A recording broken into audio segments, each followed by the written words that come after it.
The following podcast is brought to you exclusively by the Rad Rob Radio Network. This is PBA champion Kyle Troop. Hey y'all, Jacob Ledrup here. Hey guys, Chuck Ritchie here, formerly of Bowl TV. Hey guys, this is Ryan Schaefer of track staff at Valley Bowling Center in Waverly, New York. And you're listening to Straight Up 5 with Johnny Petraglia Jr. Yo, the boys from Straight Up 5, Rad Rob, Dr Ocho, and of course JP Jr. As you know, JP Jr. used to be introduced as the sexiest man in bowling and now the world. But he doesn't have the best hair in the world. I do. Sorry, bud, but you know the deal. Pick it out. Fear the fro, baby.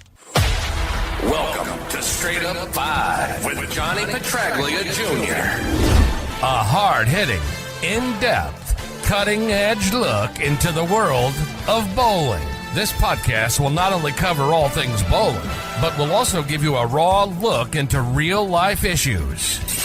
You'll get unfettered access into the mind of one of the most gifted bowlers of this or any other generation. Strike, and they claim it. Somebody does it! So without further ado, let's introduce you to the hosts of the show.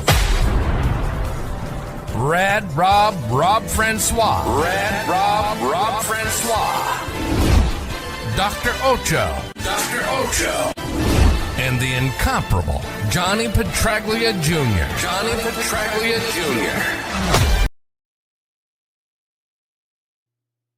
Hey guys, welcome back to Straight Up 5 with Johnny Petraglia Jr. I am your... Why is this fucking thing bouncing so much?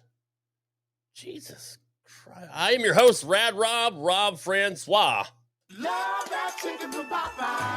And this is episode number 157. We have return guest tonight. One is a 3-time and one is the first ever 4-time returning guest. We'll let you pick who that is. Let's look at the chat here. We got Nico Pujar, our resident statistician and reporter. What's going on, Nico? Staying man's in the house. What's going on, brother? Have I worked on Daria yet?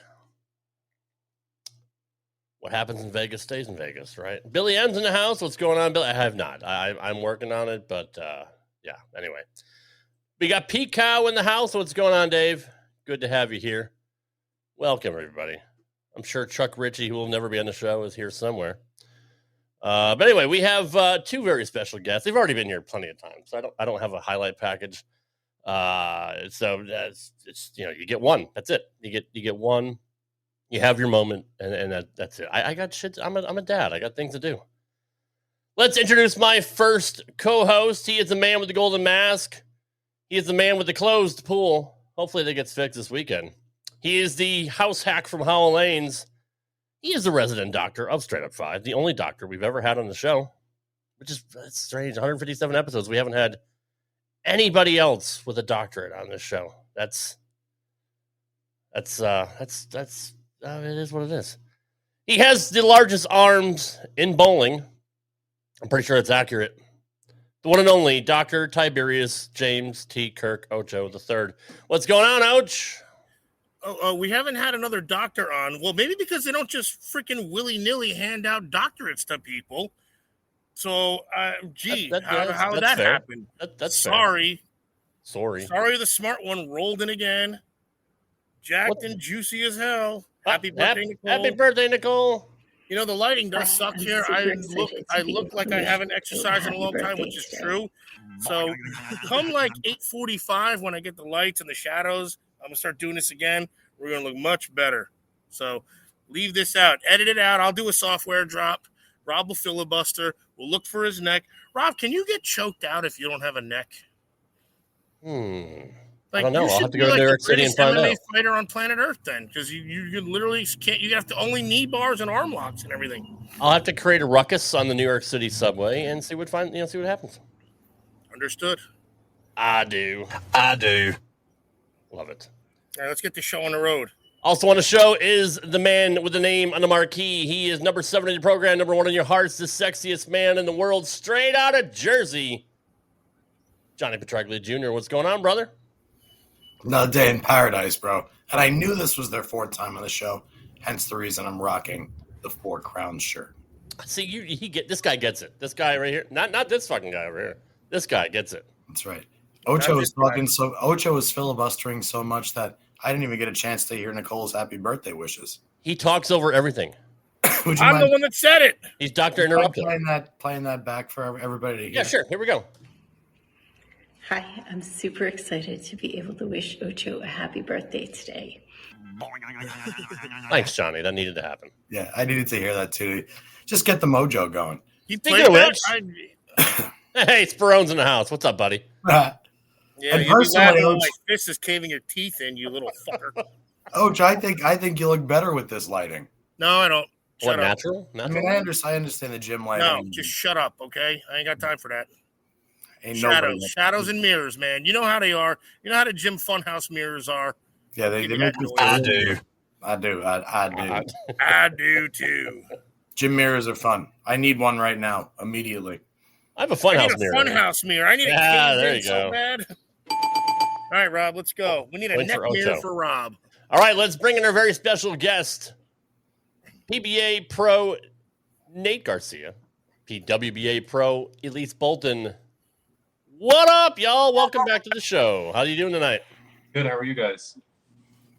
Always great over here, bro. Great to see you as always. We're always doing well. So Nate's been on 3 times, and of course Elise has to one-up him. She's been on 4 times because there was that one time on the cruise, the first time, that we'll never forget. We always remember our first time with Elise. So, So do I. No. Very well done. Very well done. So what's been going on with y'all since we last spoke? Nate, we'll start with you, man. How'd your tour season go? Not the greatest, but towards the end of the tour season, I learned a bunch, and I started to implement those things into my game.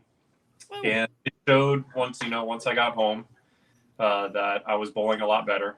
So, and then, we carry on into this regional season, and just got off a second place finish, lost to my buddy CJ, and yeah, it's just been really good so far. So can't complain. Tour season could have been a little bit better, but we have a couple more stops this year that we're gonna attack, and I think it's gonna be really good.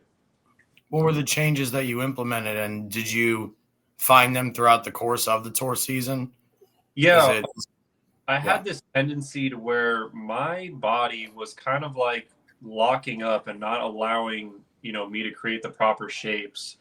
And at the Players, I was really proud of myself because I was able to fight through that, because game 1, I was fine. And then game 2 and 3, I was kind of like starting to feel that. And I'm like, oh, we're not going back down this route. And I fought really hard through it, and I got on the other side of it, and I actually made the first cut at the Players. It was just really, being comfortable with creating those steeper angles and being a lot slower. And, we got through that. And this past regional actually kind of showed that, because we bowled on Wolf, but we couldn't throw urethane the entire time. I was able to throw it through qualifying and through the 4 games of the Cashers, but they re-oil for the round robin match play, and within 2 games, I was already in reactive, which is something I didn't do the entire weekend. Which one's the Wolf? And I was able to, be slower, create the I needed to, especially on 34 feet. And yeah, I'd say that so far so good, and we're working towards big stuff. Good stuff, man. I heard somebody recently talk about. Can you guys still hear us? I don't know if can you guys hear me? Yeah. I think it's great. Yep, we're good. Okay, cool. I just heard somebody recently talking about this, how you have to go a little bit more left to right or right to left, depending on if you're righty or lefty, with a little bit softer ball speed. Whereas when I was coming out of college, everything was keep it in front of you. And it's now, it certainly seems like it's changing a little bit, where it's now you can actually almost loop it a little bit more, almost similar to maybe spraying it on a house shot with softer ball speed back in the day, where you don't have to stay so closed in the front. But do you find that is making most of the patterns kind of almost irrelevant to some respect, because certain guys suit them so much better than others in doing that? I would definitely say so. That's definitely been a common trend on the national tour, is that it goes game one, maybe halfway through game two, you could kind of like do your own thing. And then game three comes around and everybody has to get left. Yeah, I don't remember a time where I've gotten left and actually was able to throw it very, very hard. Maybe at the players a little bit because there was a lot of friction. But other than that, like, it's always get left, throw it soft, create, a lot of angle. And that's just because also like the rev rate as well is so much higher than when I first went out on tour. And, and some of the patterns, the way they're shaped and how they get towards the later parts of the block where people will be throwing urethane or just the rev rate, it's always forcing people left. And the more angle you create, the softer your ball speed has to be in order for the ball to go through the pins. Gotcha. Thanks for clearing that up. Dougie. What up, Dougie? Shout outs to both Nate and JPJ. Yeah, Hope you all ready to bowl the 20K doubles in 2 months. I'm bowling both sets of that, and I'm also bowling the Rep Your Set with Danielle Suffel, Bob Moran, Hansel Javier, and Steph Casey. I think that's the end of this month. So looking forward to seeing you, Dougie. Actually, I'm going to text you soon. I got to talk to you about something else too. But we always talk about Dougie on here, and what a great promoter, what a great tournament director. Just if you ever get a chance, guys, check out Dougie Vision and bowl one of his local events or any of his events. They're really, really fantastic. Elise, Rob. They're definitely awesome. It's your show, buddy. Go ahead. What's going on with you with the PWBA swing? Yeah, it's going. I just finished the third event. I didn't bowl the first event. I'm just enjoying bowling right now, actually. I feel like for the first time. I know it sounds weird, but I feel like before I'd always put these expectations, and I just went out there because I wanted to be out there just to be a professional. I feel like now I'm actually going out there and just enjoying actually throwing the ball down the lane. Because I haven't really talked a lot about it online, but I do have some personal stuff still going on. And I've, to put it lightly, I've spent almost every day for the last year and a half in a hospital taking care of my dad, and I have to drive an hour one way. So to fit practice and all that stuff into that, I kind of like have just been, when I am able to go out and compete, it's more about just like really just enjoying bowling. Because I can't expect to beat these girls out here that are so good when they're doing it for a living and they don't have all these other, I know everyone has stuff going on, but truly I've had so much going on that just being able to go out there and bowl has been a joy to me, to be honest. So that's kind of what I'm doing.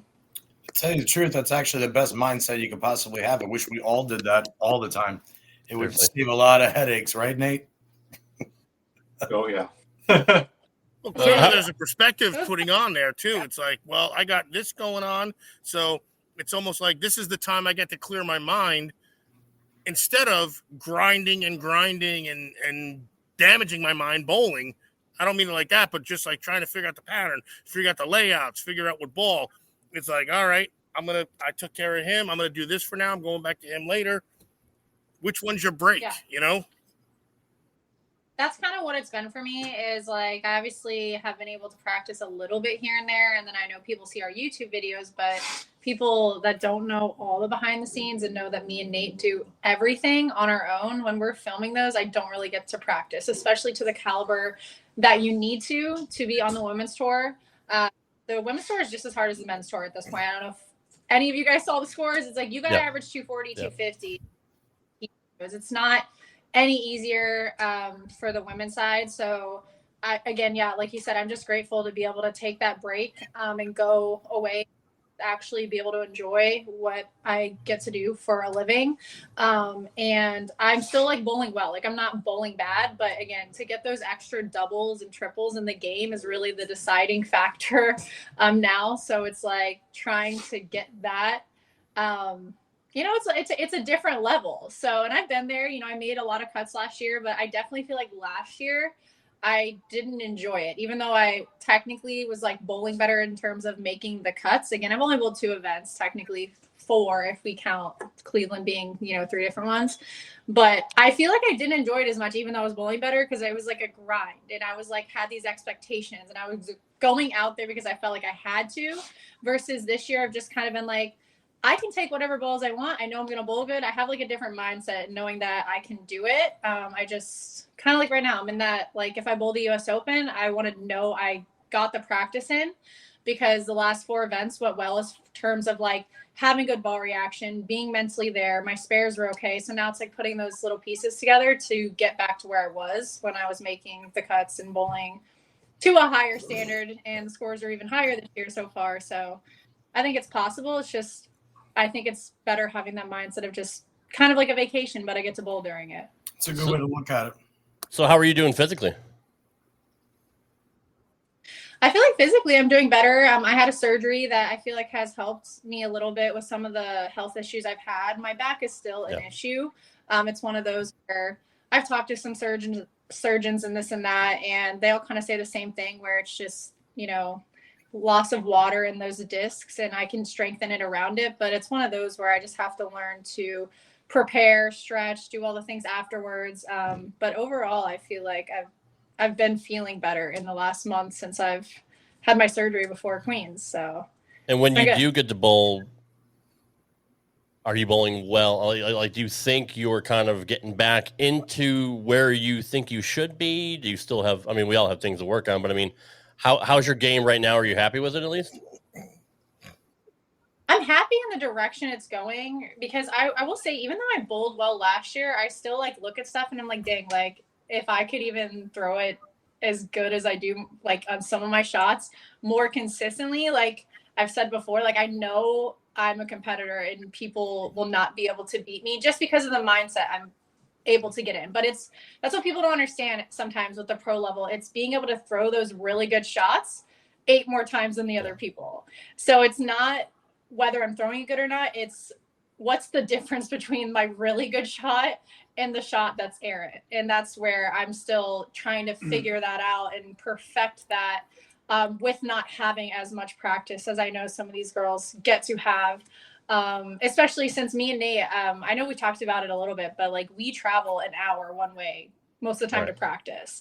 So we have to go in with a purpose and really take advantage of those times when we do get to throw shots on the lane to work on stuff. Yeah, because, not everybody could be like Johnny and throw a plastic ball and average 267 everywhere. Yeah. So that's why I got to practice at least 3 times a week. That's fair. That's we all wish we could do that. I know I do. So I did throw. Oh, go ahead. I'm sorry. For one game, and 9 counts, strike 9 counts. So I did pretty good. So Nate, I know you had more of a limited schedule this year. We talked about it last time on the show, and we've had so many people on talk about how the grind is still there with the PTQs and all that. How did you feel this year? Like, was bowling less mentally better for you this year? Can you rephrase that question? All right. Like less. I was a little confused. Okay. No, you bowled a more limited schedule this year than you normally do, and you weren't grinding all the PTQs every week. Did you feel better mentally this year, or were you still worried that I'm bowling less tournaments? There's more emphasis for me needing the cash. Yeah, no, absolutely. Anytime that I'm able to just lace them up and be able to bowl on the national tour, I do not take that moment for granted. I wasn't originally going to bowl a lot of the PTQs, and then how the schedule came out, like my personal schedule came out, and the guys that believed in me, I was able to bowl a little bit more. But in those moments when I was bowling the PTQs, I really didn't have stress on myself because I was throwing it, okay. Like now that I look back on it, like I've gotten a lot better, and I would probably say like, no, I wasn't. But at the time I was throwing it pretty good. And I just knew that in that type of environment, it's 7 games. It's a sprint of who gets lined up the quickest. And, if you don't figure it out quicker, then you're not going to make the cut. And when I was able to bowl, main field events, that's where I was able to have the opportunity to shine. And I wasn't in a place of like stress. I'm like, awesome, I get to bowl. Like, this is great. Like, and if I don't bowl well, I get to go home and I get to work on that stuff and make up for whatever I was doing. I almost had a chance to make the chameleon cut in the World Series. I was very, very close. With 6 games to go or whatever the second block was, I can't remember at this point. I was only 3 people out of the number, and I was in the cash number. And then I still bowled just as well, but they played a little bit different, and where my ball wasn't doing the exact same thing. And I was just behind on a couple adjustments, and I missed getting a check by like 30 or 40 pins. I can't remember.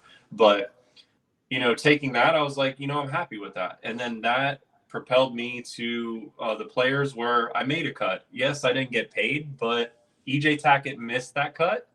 So I'm like, that's a win in my book. I made a cut, and EJ was struggling, and he missed. And it wasn't the easiest cut to make. There was also a lot of pros that have made a couple shows or like are out there full time that missed that cut. So we were trending in the right direction. And to answer your question, like, I think this is probably the most stress-free that I've been bowling the national tour, thanks to my guys that believe in me, my sponsors that believe in me, and I was just able to enjoy it and not have that stress of like, this is my last dollar, that I'm bowling on. Luckily for me, there was tournaments right after the main ones that I could go right home and bowl, and it made up significantly for this tour. So, I've just been in a great place. And when you were talking about, Elise and stuff like that, how she was like, saying that she was just happy to bowl. I feel like I'm at that place right now. It's been a couple years that I've been fighting to like, prove myself or, just get back to a certain level that I know I can be. And right now, I'm in a place where I'm just happy to bowl. I'm happy to be able to compete. Every tournament that I go bowl, it's not like very stressful. Like, the only thing that's stressful is if I miss a spare, and we can fix that problem. But other than that, like, it's just been a ride, and it's been really cool. So, what are your plans for? I'm just haven't released the schedule yet, but do you plan on just kind of doing the same thing that you did this year and just see how it plays out, and see where the events are, see what you're available for, and just go from there? Yeah, pretty much. That's kind of like how every year has been, is see what the schedule's doing and what we're going to bowl. Whatever fields that I am allowed to bowl in, I will most likely be there unless something comes up, like a couple times this year. But I will be doing that. I'm bowling as many regionals right now as possible. I'm really excited for those, not just in the South, but I get to go a couple different places to bowl a couple regionals. And yeah, we're actually going out of the country in a couple of weeks to go bowl a big event that we were to go bowl. So it's funny for me because when he brought this up, I genuinely thought he would never want to go, because after the Sweden trip, he looked at me, he's like, I'm never leaving Florida ever again, basically. And I was like, oh my God. So I was like, okay, we finally got over that, and now we can get on a plane and go across the country again. So where is this trip? Where are you going? Yeah, we're going to Paris. We're bowling it's called well, I don't want to butcher this, but it's some professional France bowlers tour. I think it's the bowling promotion or something like along those lines. And it's kind of like Lucky Larson kind of thing. It's not a professional title, but there is money up top. If you do make the finals, you're on live television in Paris.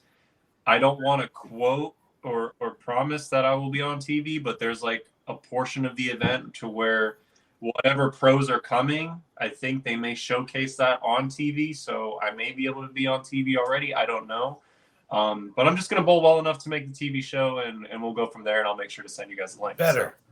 Yeah, we'll definitely want to check that out. I actually want to pose this question, and both of you can tackle it. We'll start with Nate first, because I don't think we've actually talked about this on the show. If you have a PBA National Tour card, what is the actual need for PTQs? I mean, it should be like, I don't want to say like the U.S. Open where anybody can bowl it, but if you have a touring card, you all should have to make the main field. PTQs should be maybe held just for the majors only, but every single week having to have a PTQ doesn't make sense to me. If you're a PBA member, you should already be able to bowl any PBA tournament. So here, I was going to say, I just want to speak to this really quick because the same on the women's side, I don't know if I necessarily agree.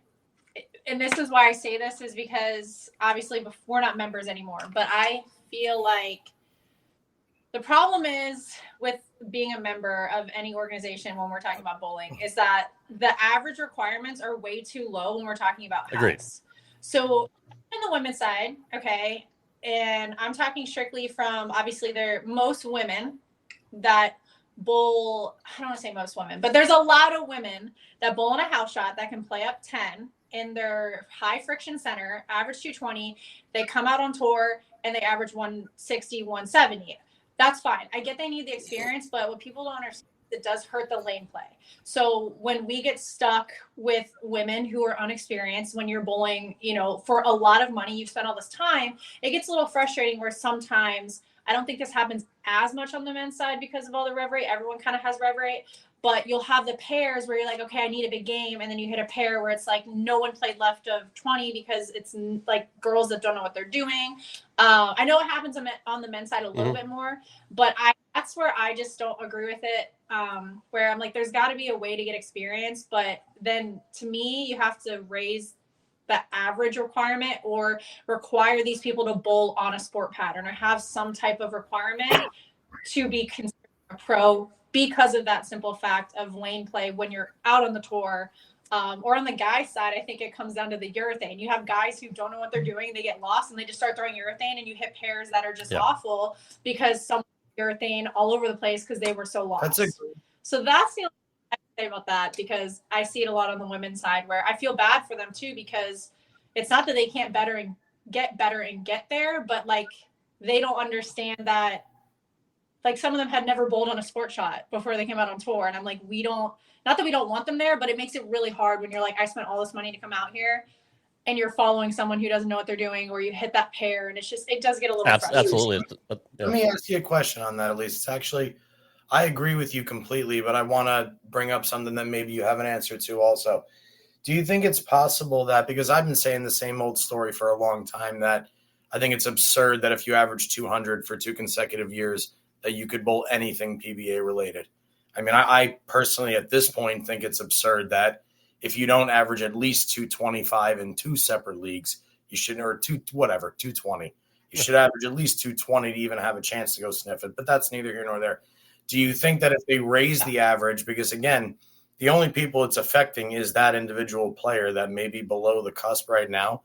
Do you think that they fear for the sake of the professional men's and women's tours that raising the average too high will eliminate a lot of money, will eliminate a lot of possible prospects of people that actually do come and try and bowl? Like, because you told how many more women or men average 225 or higher that haven't tried or are already trying the tour? Is there enough of that group of people? See, so for us specifically, obviously for the men, they sell out.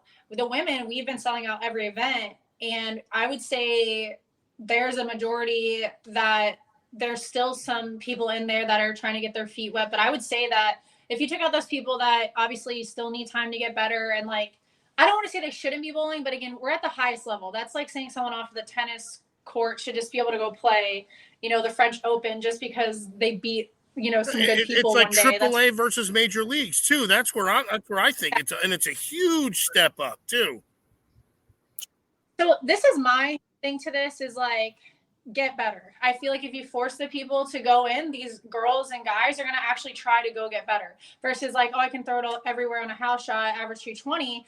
I feel like, yes, you might lose some, but there's going to be those girls and guys who step up to get better and actually, I feel like it will propel the sport, because then it actually makes people think about what it's like to be a pro versus like just saying they're a pro because they can bowl 220 on a house shot. Because to me, if you bowl 220 on a house shot, me and Nate talk about this all the time, when it's not to like make fun of anyone, but when people are like, oh, I shot 700 at league, I'm like, that's, if you're in all brackets, that's dust. You're like, you literally lost everything if you're bowling at like a higher level, even at a house shot tournament.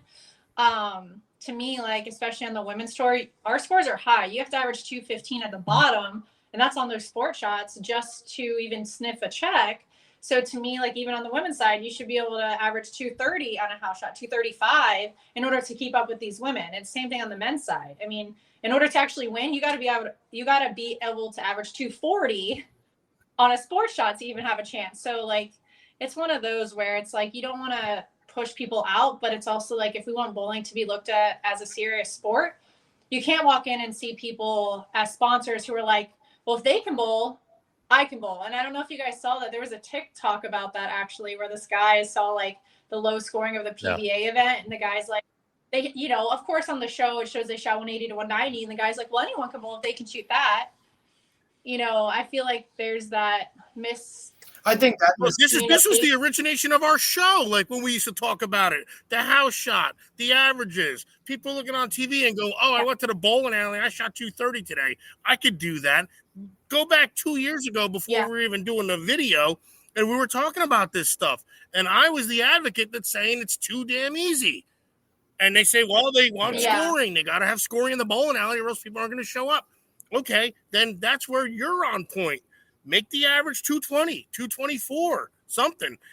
That's why. Because 200 is just stupid with all the play and how much room there is on a house shot. So that's how this whole – it's funny you guys are saying this now. It's 2 years ago. Go back, Rob, check the archives, do a software drop, and then make this shit happen, because we have talked about this ad nauseum. Well, dude, think about it, like the pro aspect of it. Like, for instance – I've had numerous people throughout my life. I'm sure you guys have too. Maybe not Ocho, but you've probably. What does that mean? You've probably had people come up to you at some point. I do. Wow, you're a really good bowler. Are you a pro? And then, like for me, I have said, you know, at some points in my life, you know what? I tried the pro tour for a year, or I've had my pro card. And then the next question they ask is, so how do you become a pro? And then I'll look up and then I'm like, do you bowl league? And they go, yeah, I bowl on Tuesday nights. I go, what's your average? They're like, I don't know. I'm like 203. I'm like, have you bowled that league more than 1 year in a row? He goes, yeah. I'm like, yeah, you're a pro if you want to be. Now just go pay your $99 for the initiation fee, and then you're $25 a month thereafter, whatever the hell it is. FYI, you're right. No one's ever asked me, so you're right. That's why it's a shame that the separation of the elite is so shitty like that, because like you would never ask A-Rod or at his time, or like Pete Alonso, hey, are you a pro baseball player? That's my point. Because they can do things that you can't do. So when the common spectator watches bowling and they're sitting there and they're saying, man, I could do what these guys are doing, that's the exact same thing as you sitting at a baseball game and watching the Mets and watching Lindor swinging a ball in the dirt and having the ball sitting on your couch to say, how could you swing at a pitch that bad? Because it's a 95-mile-an-hour slider coming in from one of the best arms in the history of Earth. That's why. And this is how the big red wiffle bat theory came in. Yeah, and in that split second the ball was traveling to the plate, it actually looked like a strike for about the first 30 feet of it. And in that split second, maybe he made a bad decision. Why don't you go try it? You don't really get that separation, but you have people like that in each sport, and it's just magnified in bowling because people already don't look at bowling like it is a sport. They're looking at it like it's recreational, like, whoa, this guy takes this too seriously. He's like a pro or something. Yeah. It's like, I don't hear people talking about it. I don't hear people making fun of professional dart players or professional billiard players. I mean, those are other games in a bowling center. Fuck those people. Sorry, ran over. Again, the big red wiffle bat. Why did that get transferred off? This is the legit point of it. It's a big red wiffle bat. You're playing with it, and you're hitting home runs, but yet the other guy's hitting with the little slim slammer guy, and yet you guys are comparable. Like, this is, I see. How is it not comparable? Because the recreational player, the people that are saying I can do what a pro does, are the people that go and rent house shoes and throw plastic balls up the middle of the lane. Who will bowl? If they bowl 150, they'll bowl 150 on sport or a house shot. Because they don't have a hat pattern or anything. Exactly. What did Dougie say? You remove those people, then the next complaint will be about how shit the prize funds are. Exactly. There's always going to be the endless vicious cycle. We know that at this point. Nate, what's your take on that? The only reason the prize funds are bad is because we don't have sponsors. True. And now if we get our sport to a place, pickleball has happened where it's like, pickleball is for everyone now, but they have sponsors and they're on TV. It's like, if we can get bowling to that spot, it won't matter if we have 40 guys or girls on tour. Meanwhile, there's money to be made. Real quick, pickleball. Like the most popular sport in the world. It's a sport for everybody that's not athletic enough to play tennis. And it's the greatest. Right. Meanwhile, they make fun of bowling. All right, continue. I'll be right back. Well, my point is people practice for pickleball, but it's like, to me at the highest level, I hear it all the time, and it drives me up a wall because it's just not the type of person I am. Even if you didn't have to practice at all for bowling, like I enjoy the process of like getting better and seeing stuff. Like there's a lot of people in our sport on both sides that will just be like, yeah, I don't practice and I come out here on tour and then this and that. And it's like, how does that look to someone who doesn't? Like, you're a professional and you're just like, yeah, I don't practice. Like, okay, cool if you don't, but like, how does that look to sponsors? And you say you're a professional athlete when you're basically saying like, you don't care enough to try. Why would someone else care about what you're doing? You're absolutely right about that. See, we'll get to Nate in a second, but the reason why I brought it up is because of the fact that there are so many talented guys like Nate and many others that would probably do better in a regular format, bowling, 30-something games the first round and having a chance to make mistakes or having a chance to at least get their game without having to worry about like, oh, fuck, I only got 7 games, whatever.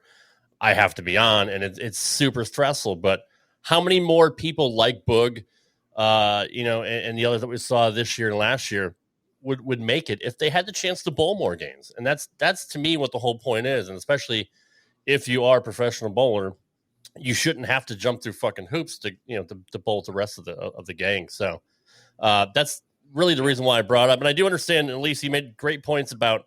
I think sport bowling should be a requirement. I don't think you should just take a house hack like Ocho and let him be on the tour. No offense, Ocho. I'm just saying.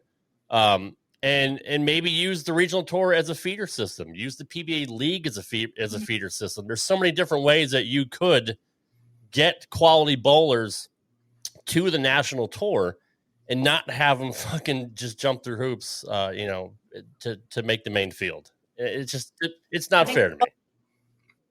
There also needs to be a requirement. Sorry, before you say something about, because I know he doesn't like to speak on it because it's like it looks bad for him. But I don't think that a guy who won a title, just one title, I think even if you have one title, you shouldn't just be able to finish last every single week and still for 10 years be. I know that sounds so bad, but if you are that good and you have titles, at any point you should be able to still bowl decent and bowl for your spot. That's all I have. I feel like the title thing is what makes it hard. Is Nate could win one title and then go finish last and be in every event for the next 10 years. I don't agree. Well, they used to do that for the Tournament of Champions. The field was limited to 63 players, and you were always welcome back to the Tournament of Champions as long as you were one of the past winners that are included in it, or the all-timers or the Hall of Famers. Right. Yeah. Event. Now it's the whole tour. You can win once and you're good. You can literally finish last, not even be close to top 30, 40, and just get to bowl and come out and pay your money. And I don't think that's fair. I don't agree with that either. It's just like, some of the greatest hitters in baseball, they go cold, and guess what? They get dropped to the minors, they get traded to a different team. You are only as good as if you're performing and your worth. And if you don't have it, then it's like there's a million other people that want that spot and are working harder to get it. So I understand that for sure. Nate, I'm dying to hear what you're thinking. 100%. Yeah, so to answer your first question about if you have a PBA National Touring card, literally anybody can buy that. All it is a full membership. So if you average 200 in league, you can be considered a full-time PBA member. that's where I disagree that not everybody should be allowed to bowl the national tour. Patrick, he was in the chat earlier, and he said something along the lines of you do have to support the regional system, maybe even win on the regional tour in order to bowl the national events. And I agree with that. I think that's very smart, because there is one thing that I think everybody forgets about, is that the regional tour funds the national tour. It's like, maybe not directly, but you see how many regional events we have per year, whether it's in one region or all the regions. Like, we have like 12 events, like, and then all the other regions have events. I'm sure that it adds up to anywhere close to about 100 events. All those events, people are paying entries. Maybe that doesn't go directly into, the prize funds and stuff like that, but that's probably, like, I'm not speculating or saying that is one thing or another, but we have a bunch of PBA regional events, and that's going to help the national tour. Like, obviously the sponsors do help, but there's a way, there has to be a way that you pay your employees, which they do. They pay the tournament directors for running them. And then the PBA has to see some type of money. And people do downplay winning a regional title, which I think is absolutely, like, ridiculous. Like, nobody views a PBA regional title as like something special, like, anymore. I'm not saying it's the same as like a national title, but you're still competing against those national guys in fields in order to win an event. And people just kind of downplay it, like, oh yeah, like, you won a regional. I get if you say that for a non-champs, because nobody that has a name is at a non-champs, but winning regional titles is not easy, especially if you're in the central region. I think that the South is like the third best, but you have the central and you have the Southwest that are the top two that I think is the hardest to win regional titles. And there are guys like Dio Bernard and Eric Jones and Sean Maldonado that continuously win, Nathan Bora, that continuously win down there. And it's really impressive. And that goes for all of the regions. But I think that you should be on the national tour if you at least have one regional title, because you can at least keep up with people in that field that bowl the national tour for a living. And I think that should be the requirement to bowl on the national tour. If not, you do have to bowl PTQs. You have to find a way, or you might, for special occasions like Zach Wilkins. He has made shows, like, he hasn't won a regional title yet, but he can show that he can play. And that's like a person that I would be okay with, like, okay, you have an exemption to like bowl on the national tour or whatever. But I just think that the way we're going about it with like PTQs and tour trials, I don't think that it's the way to go. I'm not going to speak on what I think those are, but I don't think that it's the way to go in order to grow our sport. I do think that the average cap should be higher to be a professional, because that only makes sense. You have all of these house hack heroes saying, oh yeah, I average 230, 240, 250 on house. I'm like, okay, you want to bowl like on a harder pattern? Do you want to bowl like, you want to bowl a regional? And you never see them at a regional. You never see them, get their card. You never see them try to go bowl anything. They are okay with being comfortable in their environment. So it's not made for everybody. There are several people in the regional tour that just buy a card. I kid you not. There's somebody that I know that bought their card just to not be on the wait list for a regional and not miss out. Wow. And I don't think personally that they're ready for that to bowl on the regional tour, because I think there's levels to this, just like professional basketball, any other sport. You have, the little league, the minor league, the G League, and then you step up and you can go professional, or you can compete with those guys. I think that there is a stair step that we need to go about when it comes to, being a professional bowler. It shouldn't just be as easy as you average 200. I think that the only reason that average is like that, one, it's a little outdated, but two, the PBA doesn't want to exclude everyone, because at the end of it, we are paying a monthly membership. And if you times that monthly membership by X amount of members, then that's more money for them. If they were to, bring it down a little bit, I think it hurts a little bit of the membership and them seeing a little bit of revenue coming back.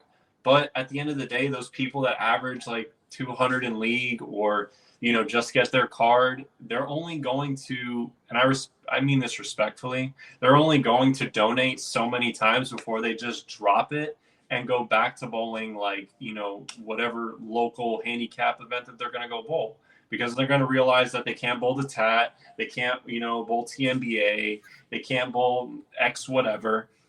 And they're going to be like, well, I have no way of making money now. So I have to drop my card and I have to wait and I can't compete with these guys on the regional level. And that's it.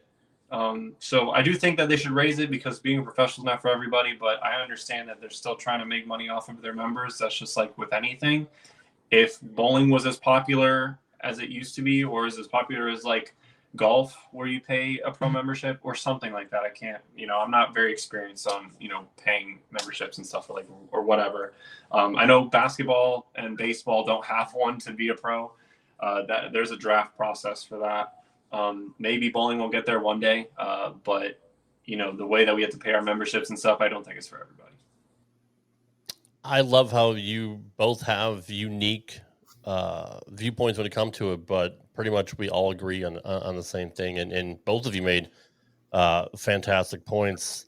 I do believe that the 200 is completely outdated, especially with the inception of the house pattern. The last 10 years or so, it's really become to prominence where you go on Facebook and everyone's throwing 300. I'm thinking of just getting back in the game just so I can finally throw 300 myself. Like that's how easy the house shut is now. So it's Ocho had to step out and do daddy duty. Literally. Johnny, what are your thoughts? You've been around a long time, brother. You've seen pretty much the last three eras of bowling and how much it has changed. And what do you think the PBA needs to do to kind of update themselves and maybe reinvent themselves? It's always money, bro. To me, it's always money. The biggest problem about it is most sports, if there is a pot of gold at the end of the rainbow, everything is worth it. People will try their hearts out to make it to the show in Major League Baseball. Kids will donate their entire lives at a young age to weightlifting, stunting their growth, getting mixed up with anabolic steroids just to be big enough to be a defensive lineman in the NFL. Doesn't matter if they retire at 40 because they'll be millionaires by then. There's incentive, especially if you have enough money to get good at golf. Because if you can shoot par every round you step on a golf course, you're a millionaire for the rest of your life. So for me, the athletic tribes, so to speak, that get the biggest shaft, gymnasts. I always think about gymnasts for start, because if you're not the top 0.5% in the world, your entire life is dedicated to that craft and you could get to the end of it with absolutely nothing. Yeah. Another one is competitive bodybuilding. If you're not a genetic freak with a psychotic mentality and consistency in the gym and eating the same thing every day, never having a cheat meal, never going to a barbecue, just living a sheltered life where it's you, sleep, training, and the same food every day for your life. If you're the top 1% in the world, you can get on that Olympia stage and win $250,000. If you're not, your entire life is dedicated to making your body unhealthy, as much as people want to believe bodybuilding is healthy for you. And then the third one is something like bowling, where a regional event, you're going to go and commit yourself to regionals for an entire season, spending every single weekend, paying the $300 entry fee, the $200, $300 in hotel fees, depending on how far it is, the money in gas and expenses and food just to get to and from, competing against the best PBA bowlers in that region of the country to hopefully win $2,500 at the end, which sometimes doesn't even cover the cost of the trip, just to have the chance to get out on the PBA Tour, where if you're not in the top 8 in money, you're better off going to get a job flipping burgers at McDonald's for your paycheck and your medical that you get. That's my big problem with bowling, is everybody in the world loved Tiger Woods. Everybody. So everybody started playing golf. but everybody really started playing golf when everybody in golf started making money. Everybody loved Jack Nicklaus and Arnold Palmer, right? But nobody really knew about that many other golfers. Now everybody in golf is famous because everybody is just rich. And I know it sounds like money is the root of all evil in this for me when it comes to professional bowling, because there's way too many talented individuals out there who deserve so much more than they get from our sport. That's my view. Yeah, absolutely. You took it to another level, and it really put things in perspective. To kind of add on to that, I feel like bowling, in a way, professional bowling needs a fresh start. We've been doing a lot of the same things over and over again when it's in direct correlation with promotion. I don't think that as players we do a fantastic job on social media. There are outliers. There are people that have social media presence. But the reason that they have those presence is because they're different. They're doing something different. They're putting themselves out there, whether it's how they throw it, whether it's how they interact with people, whether it's how they make bowling balls look. Two-handers, luckily for us, we've been very blessed with a channel that has grown to what it has grown to today, and hopefully more. But that's because we're doing something different. There are people that are more famous than I am, but I don't see them getting stopped in a bowling center and be like, oh my gosh, hello, I know who you are. I watch your channel. Sure. And I never take for granted those moments, because that was me to Walter Ray. That was me to Parker Bone. That was me to the people that I looked up to, and they never turned me away.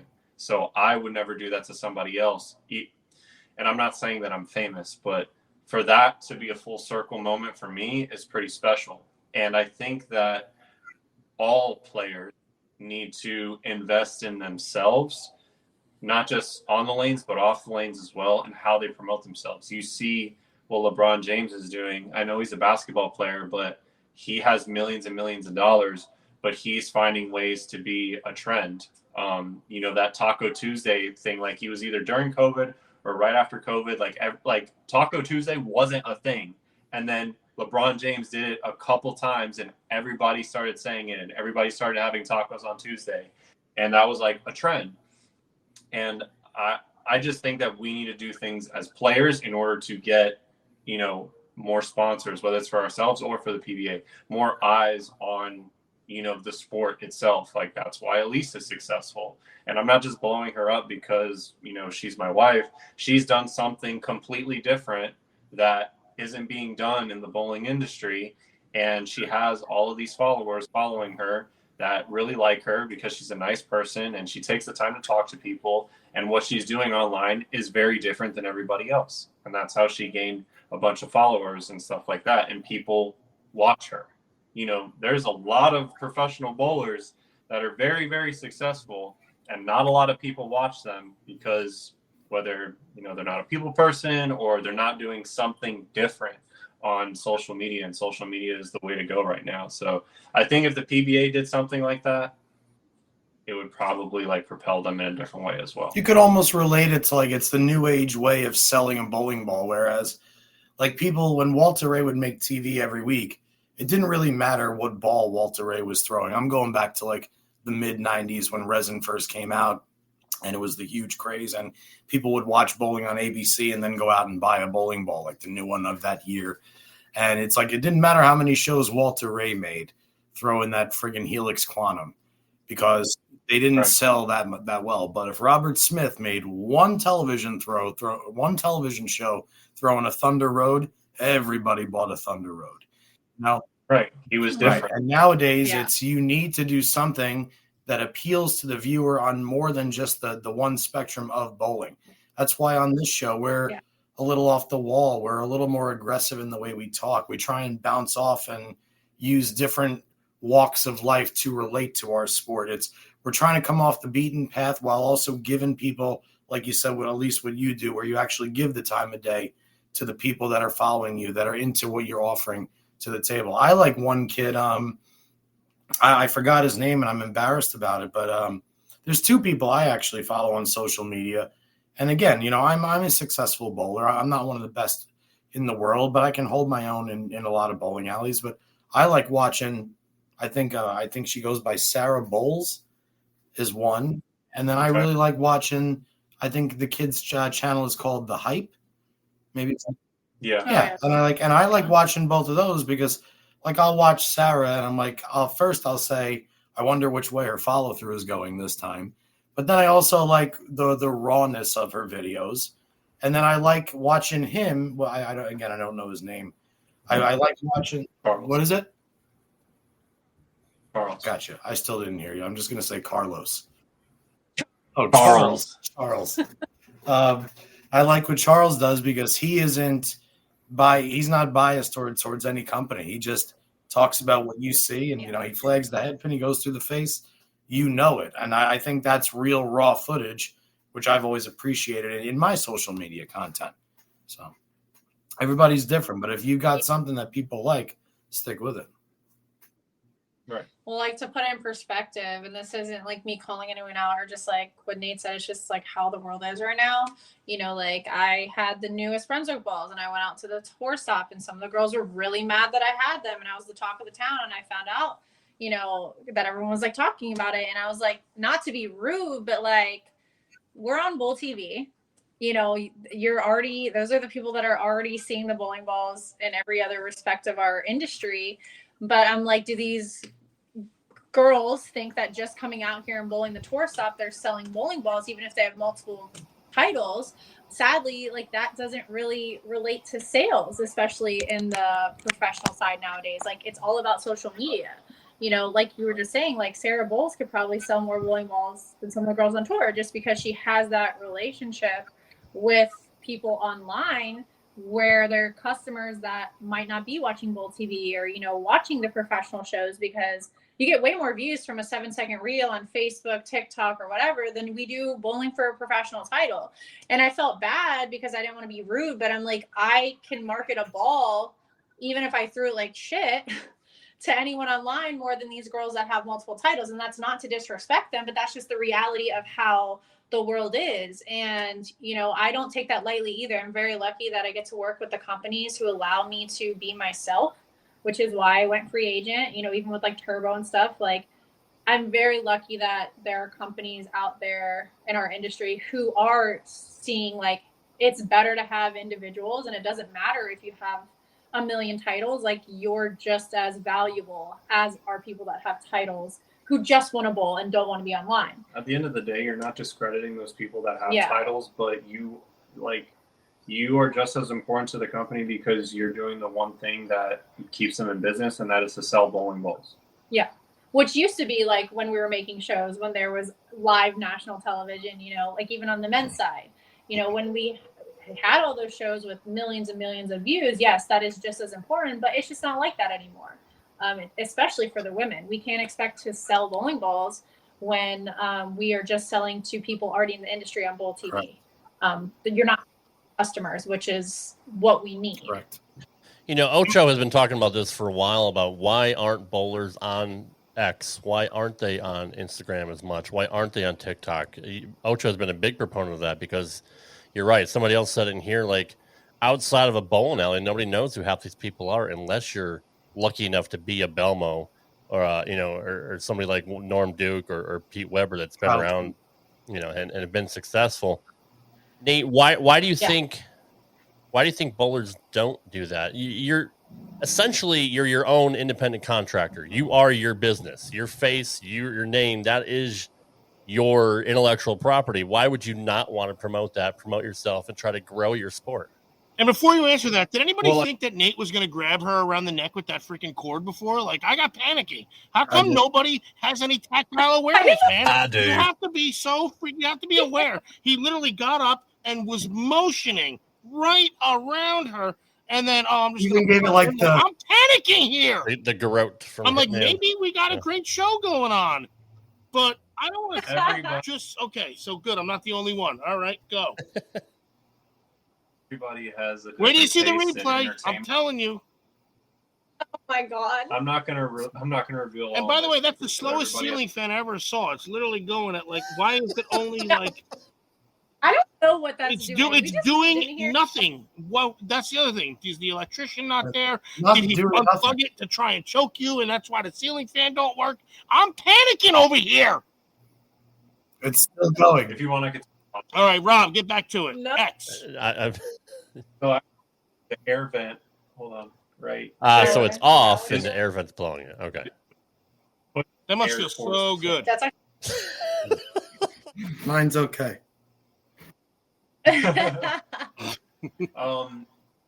To answer This your looks like question, my teammate's ball speed. A lot of the pros nowadays, I would say most of the fields is around the age of around like 25 to 40-ish, like, and some of the guys that are still around, like Bill, Tommy, Chris, like all those guys. It could be over the age of 40, like 45, 50.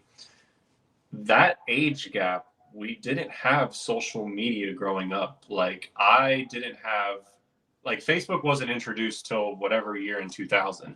I'm 30 years old. I got a Facebook around, like, I don't know, 2008, 2009, something like that. I don't know. It was like whenever I was in high school, I made that. And obviously a lot of guys are older, so we saw Facebook in a way different way than what people see Facebook now. Instagram was introduced like in my later years of high school. Snapchat was introduced when I was in college. So all of these things that are happening now with social media, like, we weren't born into that like the younger generation was, like, you know, CJ, Eric Jones, Dino Bernard, like the younger guys coming up, like Cam Crow. They've had, and I'm not saying these guys are like, you know, successful in social media. Sure. Like, I'm sure like they all have work on social media, but like those are the guys that I think that are in that age group. We didn't grow up with that. And there wasn't a lot of like promotion on social media like when we were growing up. Some people adapt, some people don't. So that's why you see, like, you know, we have adapted to that. You know, I think that Chris By and Michael Tang do a really good job with their pro shops. They're always posting about the new balls. You see them on the Storm pages. And those are guys that I can relate to because we're like close to the same age. But there's not a lot of guys that are the same age as like me, Chris, you know, Mikey, that are doing that. And growing up, as you guys know, you know, bowling was all about performance. You got paid by performance. Your job was to make TV shows so you could sell that ball. Now it's not the case like that. I guarantee you that when you see bowling on TV, that's not generating a ton of sales, which is why a lot of the companies have gone to social media influencers that route, because that's where people are watching it. They're watching bowling ball reviews on YouTube, on Facebook, on Instagram, on TikTok. We didn't have all of that to our disposal growing up, where I was like, you know, now I'm like 30 years old, like I said. So I think that promotion and generating sales is way different than what it was, I would say, 15 years ago.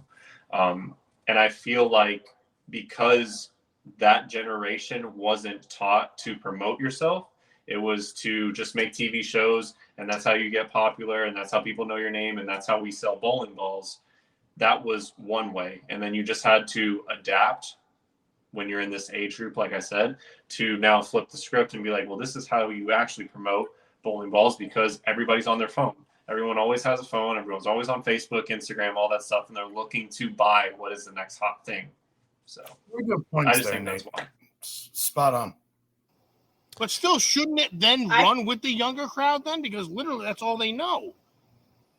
Well, I think it is running with the younger crowd. I just don't think they know how to do it. And that's why, like, I give all the praise to Brad and Kyle, because we would not have anything bowling content if it wasn't for them. They were the first people to blog professional They break tournaments. shit down. They They're break down what they paid for the week sometimes, and like their meals. They'll be sitting at a cafeteria and being like, "Well, I paid this much and I made this much, so I'm minus $84." And it's such a refreshing thing when you know when we the fan can see it. Yeah. And I apologize if there's anybody out there watching this podcast that maybe did stuff before. They Brad and did Kyle, not. but they Fuck were the you.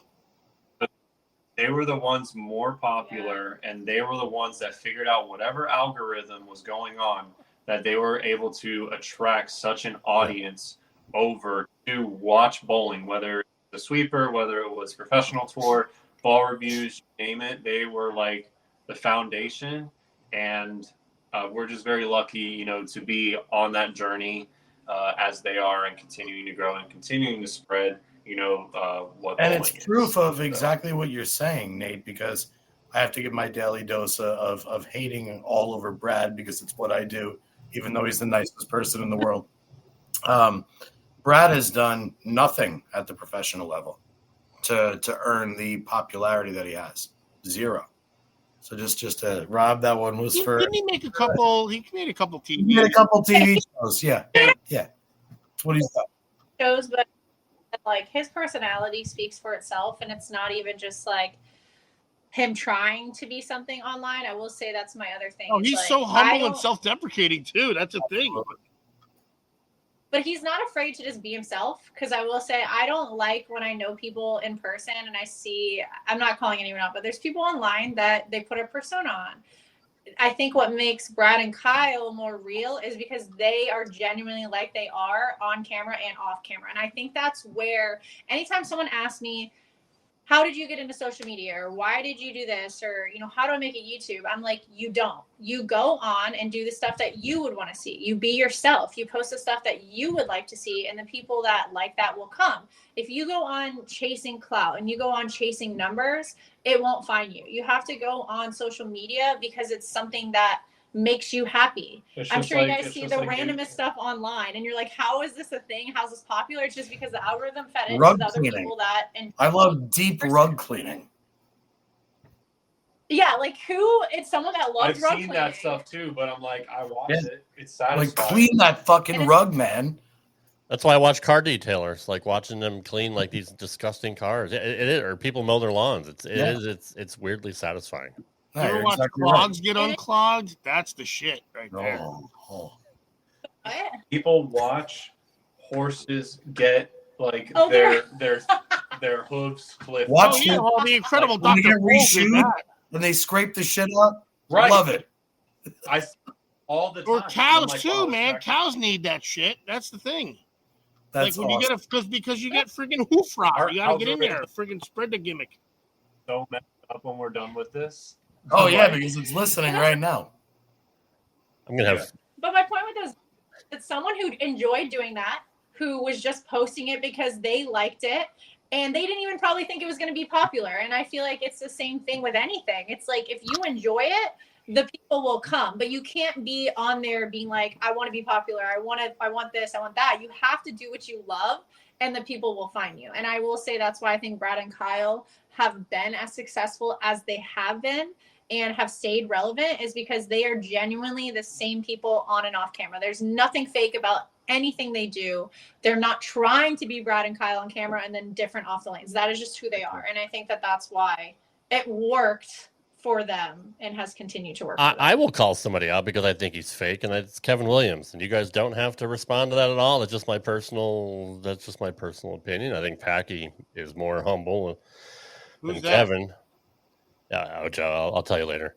But Packy is. Packy seems like a fun guy. No, Packy is a fun guy. The other guy, not so much. Anyway, so what? No, Elise made a great point. Doing what you love kind All of right, so shows. he just mouthed, "Oh my god!" So real quick, hang on. Just want to throw this out there. Rob just went out of nowhere to say he hates Kevin Williams. Yeah, fuck him. He's never gonna be on the show. And then just went to the next topic. He just went. Fuck you, Kevin Williams. Why does Rob get to decide who's on the show and not? Meanwhile, a severed head was found in the elevator shaft. And I just see the most drastic, oh my god, lip read that I've seen from Long Nate. And holy, so what the fuck? Are we unfettered now? Finally, we've always been unfettered. By the looks or of did it, Rob just fuck everything up? No, by the looks of I it, don't Nate care. is either best friends with Kevin and is messaging him right now saying, "Bro, you got to say right now." I'm not friends Fuck with Rad Kevin. Rob. Me and Kevin. Or Kevin has Rob's neck. Maybe that could be it too. All I have to say Me and is Kevin have a great relationship. majority of people that are online are fake. That's all I'll say. Of course. That's what I'll say to that. Why can't people be You are real correct, man. and just show their real image and just be themselves? I don't understand that shit. Just be real with But yourself. it's not even the person. It's how much they say they work hard at the sport. That it's like everything. It's not just. It's like it's the whole thing is fake of being the professional athlete on both sides. I'll tell you, That's what I have to say. not a lot of things piss me off, but I will tell you one thing that's really starting to grind my gears is EJ's wave. I can't take. Oh, okay. I can't take there's a trash can. I can't take the thing. After every dude, I swear, dude, you're joking, right? That's Like, after EJ, every throw, he EJ, does the wave. Somebody's Why got to did make a that video. start? Somebody's got to make a video where it's like, EJ, get that fly off your shoulder. After every throw, he does the wave gimmick. Yeah. Well, when you strike every time, you're gonna wave to the crowd. does it Or put like a basketball hoop off to the side, and this swish. It's driving me crazy. Dude, I thought I was alone. I thought you guys knew something I didn't because I'm an amateur. What the? Oh my god! Well, I literally just had this conversation with someone at Queens about it. I don't remember how it came up, but it reminds me of it. I don't know if you saw the thing. Someone posted. What? Oh, okay. Whatever. Did you see the meme where someone's like after one of his shows, it's like drink every time EJ waves to the crowd? That Oh, was yeah. But, my favorite. but the problem is he doesn't even do it in his shot. He just goes like this. So he does it because he was saying that it's like in golf where, after you make a shot, they wave to like someone in the crowd that showed them appreciation. He says every single time, like we obviously don't see it on TV, but there's always someone like screaming his name, something. So he does it as a sign of I'd rather him appreciation do like to the whole those- like Ricky Henderson, or fucking like point up like this. We'll just do it once in a while. Like everybody's cheering Duke. Yeah, Every right. Well, fucking Norm Duke was gonna have an arm Norm cramp Duke in would turn freaking around, 5 look at the minutes. crowd, and give like a little half a head nod. Give like the Mike Albee golf clap. Don't give me the Duke would have bursitis in one game. elevated arm with the trajectory. I don't like the trajectory. You know what? You know what? Let's change it to the wink in the gun. EJ needs to do the wink in the gun. He needs to get rid of it. I think now it's just a habit because he's done it to No, you know what? show. Hashtag wink in the gun. Yeah. John, you should quit smoking cigarettes. Well, you know what? When EJ stops waving every time he strikes, then I'll stop smoking. And now you understand the power of addiction. By the way, Bug's in the house, and Bug says stay humble, and he is one of the most humble people we all know, and we He's love. talking about me, but that's all right. Never gonna We love happen. the Bugs. We love Bug, and he's one of the most genuine people out. See, just You like see y'all. what shadows do? You see what shadows and lighting does? I'm not saying everybody in the league sucks. I just pointed out one person that I don't particularly care for. I mean, that's all I did. So that's It's okay, right? I'll say Look, if Nate didn't do the freaking visual, oh my god, right on camera, I wouldn't think anything of it. But like, he literally put his mouth to the camera and did, oh my god. Hey, we all have our own likes and dislikes. Well, meanwhile, for me, when you mentioned that, I was just confused because he hangs out with a really good group of guys. I like his music. I've never actually spoken to Kevin before, but I've heard he's actually a very nice dude. So I just was kind of shocked by we will never know. But. your poetic entry into your hatred. Oh, the guy for the Ravens? Like I said earlier in the show, some people just have different tastes. That's right. Yes, that's right. Anyway, I'm still bitching. How do I segue from that? Let's wrap it up with. I want to talk about what Verity posted last week on her Facebook page about fan access and. Rob, if you don't mind, let me answer first because I do have to dip out a little bit early. So while you're finding that, let me just say to Nate and Elise, as always, pleasure having you guys here. Elise, continued recovery success, and love you and wishing you the best. Nate, always here, bro. Love you like a brother. And keep working every single day, dude. You guys both look great. Go ahead, Rob. All right. Thank Putting you. it out there, and I appreciate that, John. Verity posted, I'm sharing this today because I think it's important. As bowlers, we're lucky to have such close connections with our fans. That support means so much. But with that closeness, sometimes the lines get blurry and boundaries aren't always well defined. I'll be honest, this is something I personally struggle with. At times, I may only get one brief interaction with you, and I absolutely want it to be a good one. I want to show gratitude, because I genuinely appreciate everyone who supports bowling in what we do out there. But I'm also a competitor. When I'm in the middle of a tournament, I'm not always in the best headspace for a chat or a photo. I might be trying to stay focused, managing frustration, or mentally preparing for the next shot. Even afterward, I may be dealing with equipment, processing the result, or simply needing a moment to decompress. It's never about ignoring anyone. It's about doing my job the best I can and protecting the mental space I need to perform. I hope you can understand that, and I hope you still feel how much I value the support, even if it doesn't always come with a smile.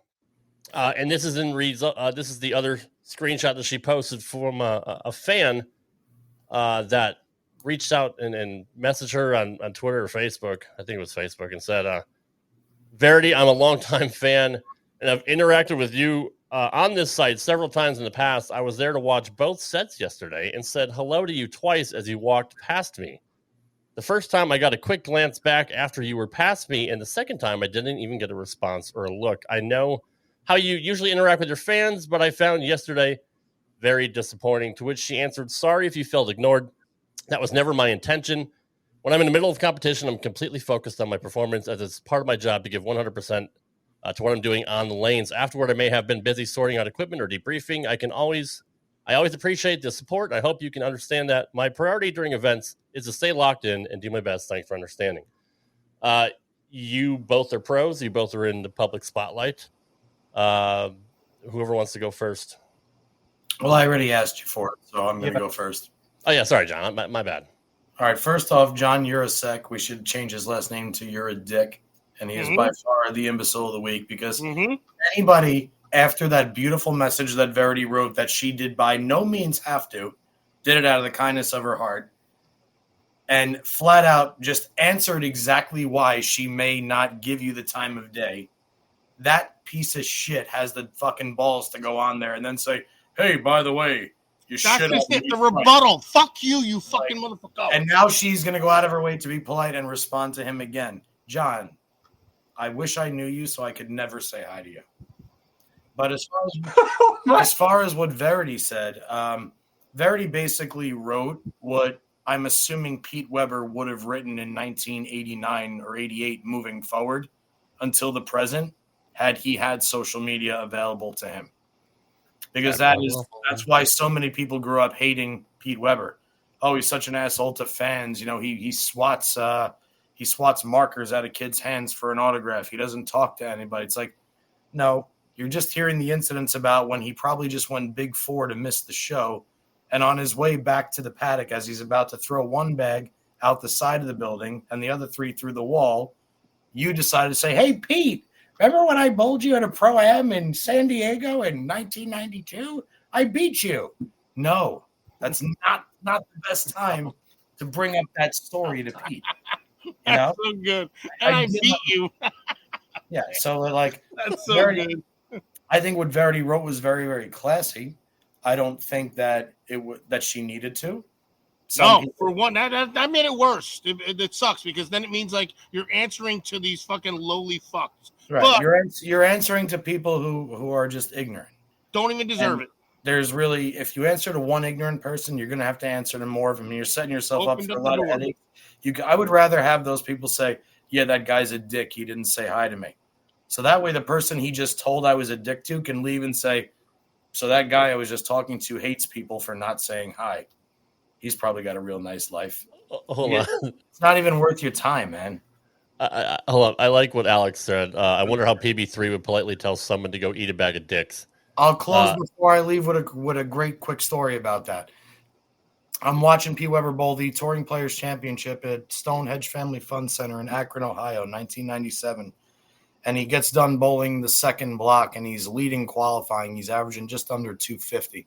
Is this right when ABC is about to go down, basically? I'm sorry, it was 1998. It was already on Oh, scene. okay, all right. And he's about 300 pins ahead of second. And he's walking to the locker room, and some guy in the back says, man, Parker, you're looking good out there. Left must be really good this week. Being a real asshole talking about the left. And Parker stopped with his 3-ball roller. I was sitting on the bleachers behind him, and Parker turned around and he goes, hey, you're left-handed too, aren't you? I saw you bowl in the Pro-Am last night. And he goes, yeah, that's right. And Parker goes, Well, then thank God you didn't bowl the tournament, because if you'd have bowled, I'd have not been in first by 300. I'd be in second by 200. Pats him and walks away. Dude, That's how Parker is a dick. that's perfect. Basically takes the ignorance and blows it up to the point that even the guy feels like a piece of shit. And let the asshole think about it. Right, exactly. That's perfect. So, yeah, but that's I remember that like it was yesterday, because I was 14 years old and like at the start of my dickness years. So I was just like, oh, yeah, you tell him, Parker. You tell that piece of shit. And you were left-handed. I love that. Right. All right, but guys, anyway, I got to go. Got to take care of Evelyn. So love you guys, and we'll be back. I'll be back next week. Of course you will. Yes, Johnny. See you, buddy. Later. See ya. Bye. All right, y'all. You want to tackle that real quick before we leave? Yeah, I think that Verity answered it very professionally, and I don't think that her intent was at all malicious. I think that our sport has a problem with, it's not necessarily a problem, but it was never a defined line of how close fans can be to the professionals. I don't think there's any other sport that you can go to that doesn't have a line where it's, this is the professional. There's no barriers, space, man. They'll walk right up on you. You're not going to go to a basketball game and you're not going to go up and say, hey, LeBron, what's up, man? Like, how's it going? Like, in bowling, you can do that. In basketball and tennis and golf, there's boundaries. You can't go in a certain section no matter who you are. And I just think that that line is very blurred, causing some issues like this to occur in our sport. And we encourage, the fans to come and say hi to us, and that's no problem. But there also needs to be a time where we're working, and then like once we're done working, then we'll go and shake hands and do whatever you want. But there have been some times in my career where maybe I haven't been the most pleasant, and I've never made anybody feel uncomfortable or a certain type of way, because I know they're just doing it out of the kindness of their heart. But there has definitely been times where I've either flagged a spare in the 10th or I opened and something like that happens and someone wants to talk to me, and I'm like, I really don't want to talk to you right now, but I give them the time of day and then I walk, because I don't want to be rude, but there is that point where you have to manage your emotions, and then you have to deal with that kind of situation. So I just feel like if we all could just be a little bit better and more considerate, that we are bowling not just to put on entertainment for everybody else, but is because it's our job and that's the way we make a living, to just be respectful and just figure out a proper time when to approach somebody. Elise, your thoughts on that? I was thinking about it because I have like a couple different thoughts on both sides, because I do agree with Nate. It's hard that we don't have that boundary, but I guess also because I am a little bit more invested in all of the social media. So I guess I have a little bit more following where, I'll have the people that follow me from Facebook, and then we have the people from YouTube. So I think because I have that a little bit more of like a widespread fan base, that, I see it as like my parents always told me, you only get one time to make an impression on someone.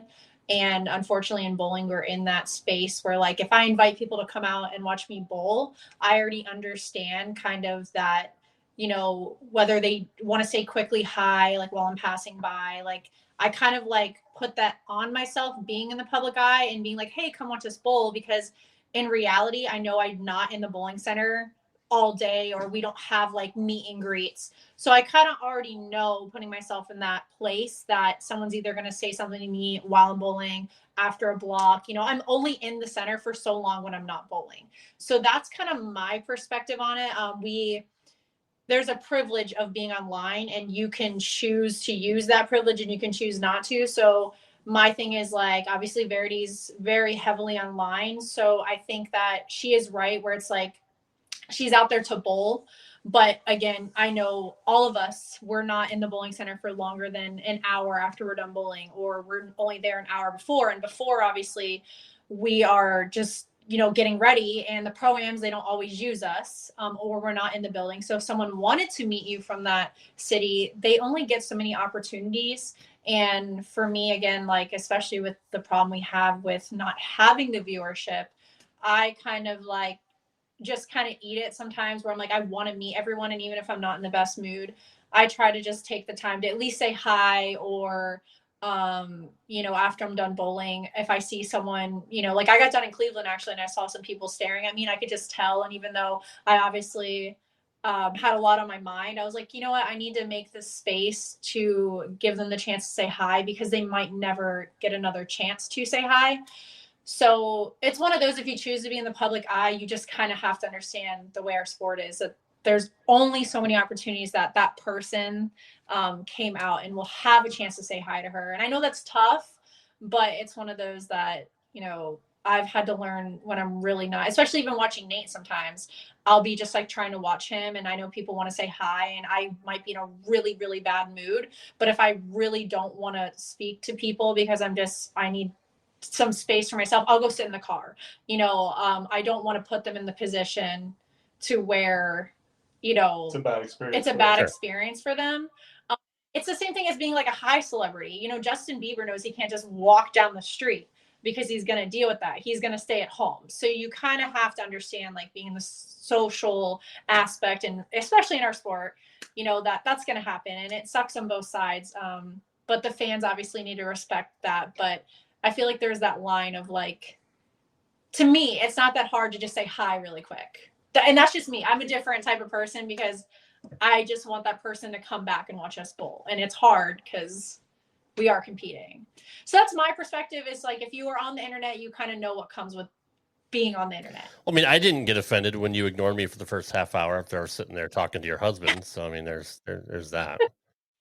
See, and genuinely, even then, I felt bad, but I was like in such a place. But that's my place. Yeah. Like, if I know that someone is probably back there wanting to talk to me, I would just avoid it. Like, you know, as much as I can, or like, I know that sounds bad, but it's like, you know, it's just hard because it's your job. I mean, you're working essentially. I mean, you can't just walk into Ocho's office at work and say, "Hey, Ocho, what are you doing today?" Yeah. But then it's like maybe one of those where, like in Verity's case or someone else's case, that you kind of just realize, like, when you're done, whether it's good or bad, like, you have to carve out some time. Like, you just kind of know it. Like, I know Simo actually said it best one time. Like, he wasn't picked for a pro-am for some reason, and he came back to the center just because he knew people were going to be there for him. And he didn't have to do that. But he's like, you know, I'm Simo, and I know people are going to want my autograph. And, you know, he came back just to walk around for a little bit, 20 minutes, just so people could see him and say hi. You know, I just think it comes with the territory of, you know, being online. You have that bigger fan base where, to me, whether I bowl good or bad, I just know I'm going to carve out 15, 20 minutes to see who's waiting around or who wants to say something, who might have tried to say hi to me earlier, but might have still stuck around.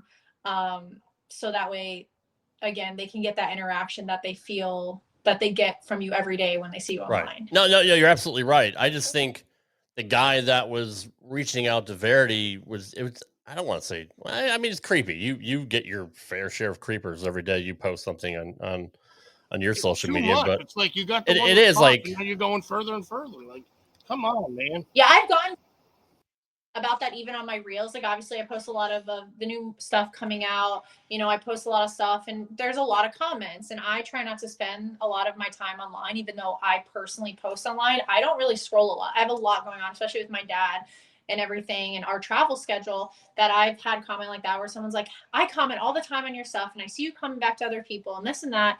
And it's like, so it's hard because I've seen it online too, where it's like, hey, like, I comment back to every comment. And I don't have a social media team. It's me.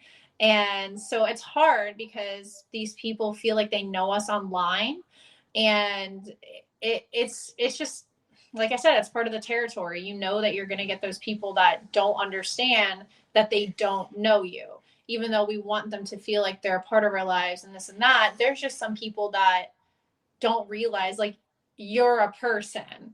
It's just like when I post something that's not bowling, I get these comments like, is this a bowling page? And I'm like, no, I'm pretty sure it just says my name. Right. It doesn't say Elise Bolton bowling page. It says my name. And that's what my page has always been. It's just my life. So I feel like it's just people that don't understand the internet is the internet. And I can post whatever I want, whether I bowl, you know, I'm cooking something, if I'm at the beach, like it's just the internet. there's nothing more to it.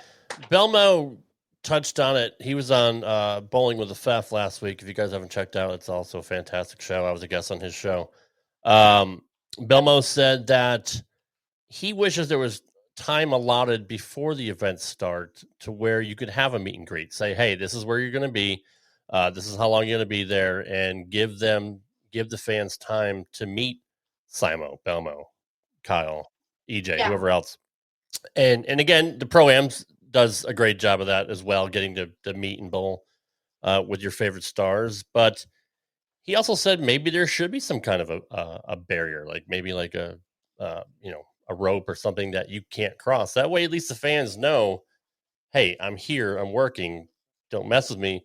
When I come over to your side, then we can chat. But until then, let us do our job. Let us kind of stay in the zone, because, you're walking down the concourse, going to the bathroom, and 15 people want to stop you. And you're like, I only got, 10 minutes between squads or whatever. Like, it's just, there is no set boundary, like you said, where there isn't baseball and basketball and hockey and all that.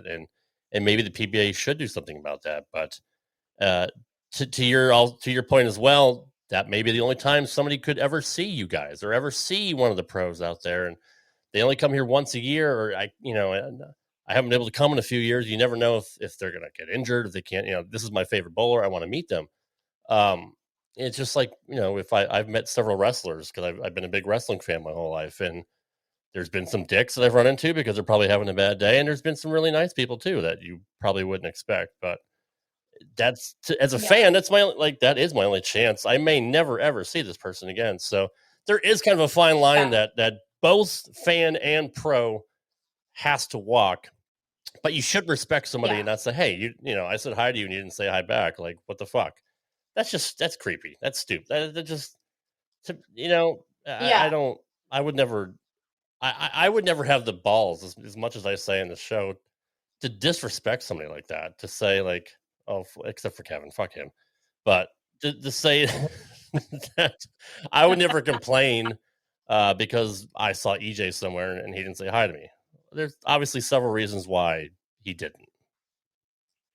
Yeah, and like I said, it comes, and then again, you have EJ, who he just bowls. He's not really on social media, so he's just bowling. He's not inviting, everyone knows him because he's a good bowler, but he's not.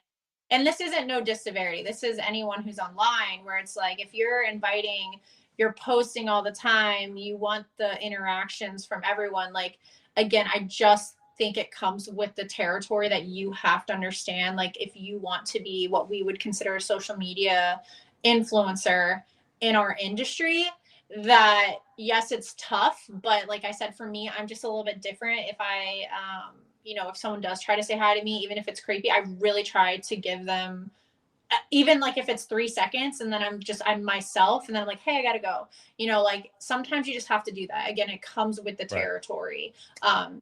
Where, because I'm online, again, if I wasn't online, people probably wouldn't know who I am, because I'm not making all these TV shows. I'm not winning major titles. Same thing with Nate. Like, people would probably know who he is in the regional side, but we understand with the territory and inviting people into our lives, that when we are in public in general, actually, we had people run into us in the Las Vegas airport. We were literally sitting there editing a video, and we were just like having our day, like, and two random people, one of them knew me from Facebook and one of them knew both of us from YouTube, not really like avid bowlers, but they're like, oh my God, like, you guys are here, and it's like, it just comes with the territory. But even us, like, little people in the bowling world, like, it happens in a public space where we are just trying to mind our own business. Like I said, if you're online, you just have to understand that you're going to get those creeps. Someone's not going to be happy, but again, you can't please everyone at the end of the day. You can't please everyone, but again, in that moment, it's hard to also understand how he took it. Maybe she did say hi, maybe she did, but it wasn't enough for him. So there's also the two sides. Like, if he wanted a full conversation, like, of course she didn't have time for a full conversation. So it's one of those where it's like the perspective of what it was. I get that. Well, look, I always love having both of you on the show. You're two of my favorite people. You're both well spoken, articulate, intelligent, entertaining, engaging. And both of you are great for the sport. And we need more bowlers like you that love the sport and that want to do what they can to get more awareness of not only who you are as bowler, as professionals, but as people as well. And I do like, and I'm glad that like Belmo and Darren Tang and Packy and all them, Kevin, have done stuff like that. But it's always nice to see a different side of people. I like the fact that you guys vlog. I like the fact that you don't just post stuff on bowling. You try to let people get a peek behind the curtain and see who you are as people. I wish, we've been saying this since day one, Oach. We wish the PBA would do more of that. We wish they could have more TV time to feature Learn the pros. story. Learn the story behind it. And that's what you get. Why should I be rooting for this person? Why should I have a vested interest in these people? That just goes back to how we were talking about promotion. You always see those, like, I'm not saying it's got to be a full documentary, but like you see those 30 for 30s. You see the interviews before the national championship game a week prior in football. You see the interviews with NBA finals. You see the interviews before the Super Bowl. Like, it doesn't have to be high production. It's just got to, be a person sitting across from you with a camera, and you just, ask the questions. I mean, that's all it is. I get the post interviews and the pre-interviews. I get all that stuff that we do. And I'm not saying that I'm perfect in my production process, but if we really want to do something, all it takes is a little bit of studying, and you can get good at it, and you just watch things like that, and the PBA can learn something from that, or whoever is working that position. So, well, there's no. I want to say there is a great reason why your channel has grown as organically as it has. Is because you two are genuine people, and if you go to some of your early videos as opposed to now, your production is massively ahead of where it used to be. So I mean, we were filming potato before. Yeah, we live and learn. So. Right, but I'm glad you guys put the effort in. Yeah. Well, I think a lot of people, like I've said this, I don't know if I've said it on here, but like I actually went to school for stuff like that. So the whole reason why we started the channel was because I just wanted to kind of like, I had just been invested in bowling and doing stuff. I was like, you know what, I kind of want to go back and start doing stuff that I went to school for, and like just kind of get my feet wet in that. And if I want to use it as like a job type of thing, like as a resume, that's really why I channel. I was like, I just want to get into video editing again, and I want to get into the creative process. And, I'm like, we already bowl. So, that was just, it made sense. And I think that's also why our channel has grown, is because I've always just wanted to push boundaries that would seem so crazy for our industry, but I see it happening in other industries. And I feel like we did that on our channel when we're like, we're not going to edit out this. If we make a mistake, we're going to leave it in there, because those are the jokes that have now been like going on our channel where, I can't say the name of the balls right, or, me and Nate just like arguing on the video. Like, we just leave that in there because it's like, that's what people watch reality TV for. And I feel like until me and Nate did that, there wasn't that in our industry where people were just not afraid to show the genuine side of like their relationship or their life. And Nate would even sometimes be like, should we edit that out? I'm like, no, because that's the stuff I would want to see. Like, it builds the characters on the show. And that's how I looked at it. It's like, we are the Keeping Up with the Kardashians of bowling. Like, I know it sounds dumb, but I'm like, it's the dumb stuff that keeps you coming back. That's true. That's why people come back to this show, right, Oach? Exactly. Guys, check out Nate and Elise on YouTube. They're up to 31,000 subscribers. We just posted. Yeah, you did. You just posted a video on the Storm Ion Pro Solid versus Ion Pro. There's also a great video of Elise beating AJ Rice. That's always fun to watch. Check that out. I also beat Brandon. They want to check that out too. That's true. You did. But no, they have a great channel and they're great people. Check them out on YouTube. Again, Nate and Elise. Couples that bowl together stay together. I love that. And that's true. And they do argue in public too as well, especially about thumbs and Yep, she beats me. Get if Nate pisses me off. She beats me. Anything you guys want to plug other than the channel or anything you got going on or coming up? I'll give you the floor. That guy over there, all the way down in the bottom right of the screen, huge supporter of our channel and obviously your guys' podcast, Fat Boy Waffles. They're absolutely amazing. I love Eric and what he's done for the channel, and he's also an absolutely fantastic person. If you guys want to get brand new bowling balls before anybody else, or those overseas bowling balls but you don't want to pay a premium, go over to Fat Boy Waffles over on the Facebook page. They do a fantastic job, and you can get in those giveaways for as little as $5. We've had a lot of subscribers that have won like right after they went over there. So that's awesome. Yeah, I know Eric's awesome. I frequent his Facebook channel quite often. He does giveaways all the time. Great dude, always entertaining as fuck too. So, but is a genuinely nice guy. Yes, Fat Boy Waffles. Check them out. What do you got coming up bowling wise? I think I'm bowling the US Open as of right now. It just depends on what's going on with my dad. So I have that coming up in a couple days. I think like 6 days I'd have to leave. So it's got regionals on the schedule. Got tournaments this weekend. We'll be live streaming this weekend for a couple tournaments. I'm bowling and doubles on Sunday and a high roller on Saturday. Just regionals throughout the year. We got Paris on the schedule. Cruises. Battle Bowl coming up in August, October. This Nightmare Doubles I'm bowling. And we just got a bunch of tournaments. We might be bowling the Lucy together now because my partner can't bowl anymore. So everyone who wants to go to that shit show, we might be there at the end of July.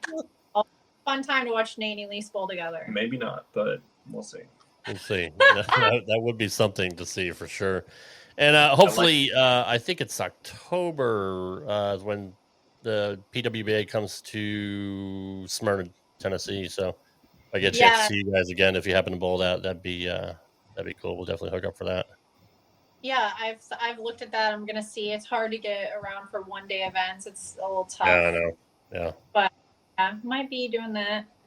Oh yeah, we're giving away a ball if we get to 33,000 subscribers by July. I'm in a race with someone, so if anyone wants to go like that and we get to 33,000 on YouTube, much appreciated. We will be giving away a bowling ball.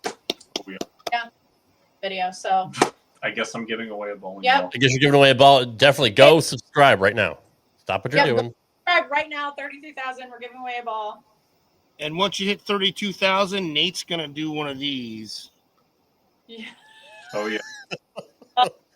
Watch the subs number jump. You probably would get more subs if Nate did some bikini bowling, bikini briefs. That would be I'd watch that. I'm just saying. Oh, Rob would watch that. That's just take it out of your guys' budget. Send me a check, and I'll do it in the next. We get 0.08 cents. What do that get you? Yeah, not much. Guys, thanks for being here. Appreciate you as always. Good luck the rest of the year, and I'll stay in touch with you guys. But have fun with your travels as well. I heard France they don't really like Americans over there that much, so hopefully you guys will the bowling survive. Center bowl. So they do not like it's going to be a quick trip. Go over there. Yeah. Well, thanks for coming on, guys. We appreciate it. Thanks for having us. Yeah, you're welcome. Always a pleasure. And look at the guns. And we'll see you guys next time. We appreciate you. Thank you, guys. See you guys. Thanks for having us. Well, Oach, Johnny's not here, but another great show as always. Betcha. Two of our favorite people.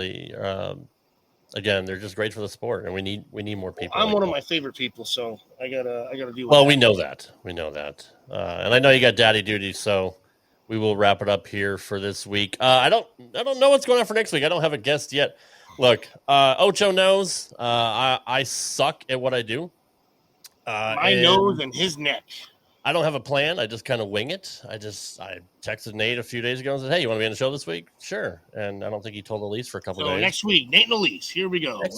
Longtime friends of the show. They're going to be on next week. Here we go. Larry Lichtenstein definitely has to come back on the show. We were going to have him on before we took our month hiatus, so I got to get back in touch with Larry Legend. The legend. We'll get your hiatal hernia set up, and then we're going to be good to go. Yes, that's exactly right. And I'll refer to you in that department since you're the resident doctor.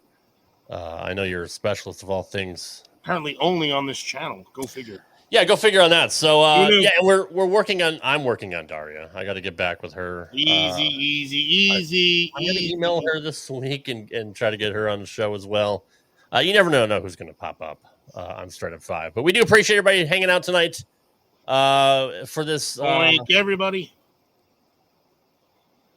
Do you have to talk over me as well? Thank everybody. No, somebody wrote it in, so I just figured I'd reiterate it because you glossed it. No, that's fair. Anyway, Yankees suck. Good night, everybody. Fuck you, Kevin Williams. And we'll see you guys. Oh, I like that guy, by the way. Fuck Rob. That's fair. We'll see you guys next week. I'm going to hit the outro now. Say good night, Ocho. Good night, Ocho. Thanks for listening to this edition of Straight Up 5 with Johnny Petraglia Jr.